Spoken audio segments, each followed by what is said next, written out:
തെരഞ്ഞെടുപ്പ് വിധി ഉണ്ടാവാത്ത 77 തെരഞ്ഞെടുപ്പിന് ശേഷം 2 വർഷം കൊണ്ട് കേരളത്തിൻ്റെ രാഷ്ട്രീയ സാഹചര്യം ഇടതുപക്ഷത്തിന് അനുകൂലമായി മാറിയിട്ടുണ്ടെങ്കിൽ തീർച്ചയായും ഈ തെരഞ്ഞെടുപ്പ് ഫലത്തിൽ നിന്നും ശരിയായ പാഠം ഉൾക്കൊണ്ട് മുന്നോട്ട് പോകാൻ കഴിഞ്ഞാൽ നാം ഉയർത്തിപ്പിടിച്ച ശരിയായ നയങ്ങൾ കൂടുതൽ ജനങ്ങളെ ബോധ്യപ്പെടുത്താനായാൽ തീർച്ചയായിട്ടും നമുക്കിനിയും മുന്നേറ്റങ്ങൾ ഉണ്ടാക്കാൻ കഴിയും. CPM-ന്റെ ചരിത്രത്തിൽ തെരഞ്ഞെടുപ്പ് പരാജയങ്ങൾ ഉണ്ടായിട്ടുണ്ട്, തെരഞ്ഞെടുപ്പ് വിജയങ്ങൾ ഉണ്ടായിട്ടുണ്ട്.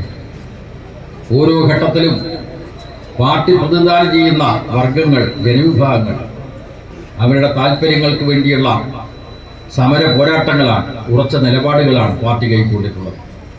അതേപോലെ ഈ തെരഞ്ഞെടുപ്പ് ഫലത്തിൽ നിന്നും നാം പാഠം ഉൾക്കൊള്ളണം, ചരിത്രത്തെ ശരിയായിട്ട് വിലയിരുത്തണം. അതിൻ്റെ അടിസ്ഥാനത്തിൽ നമുക്ക് മുന്നോട്ട് പോകാനുള്ള ഊർജം നാം സംഭരിക്കണം.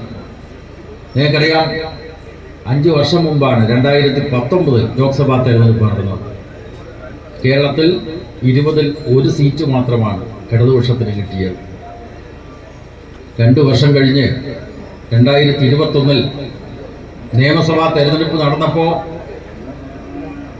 അസംബ്ലിയിൽ ഇടതുപക്ഷത്തിന് മുമ്പ് കിട്ടിയിട്ടുള്ള 16-ൽ കിട്ടിയിട്ടുള്ള സീറ്റുകളുടേക്കാൾ കൂടുതൽ എണ്ണം 2021 നിയമസഭാ തെരഞ്ഞെടുപ്പിൽ കിട്ടി. 99 സീറ്റുകളോടുകൂടി കേരളത്തിൻ്റെ രാഷ്ട്രീയ ചരിത്രത്തിൽ ആദ്യമായി CPM നേതൃത്വത്തിലുള്ള ഒരു ഗവൺമെൻറ് തുടർഭരണം നേടിയിട്ടുള്ള ഒരു സംസ്ഥാനമാണ് കേരളം. അതുകൊണ്ട് നാം ഇതേവരെ ഉയർത്തിപ്പിടിച്ച ശരിയായ നയങ്ങളും നിലപാടുകളും അത് ശക്തമായി ഉയർത്തിപ്പിടിച്ചുകൊണ്ട് തന്നെ നമുക്കെവിടെയെല്ലാം പോരായ്മകൾ സംഭവിച്ചിട്ടുണ്ടോ അത് സംബന്ധിച്ച് കൃത്യമായി പരിശോധിച്ചുകൊണ്ട്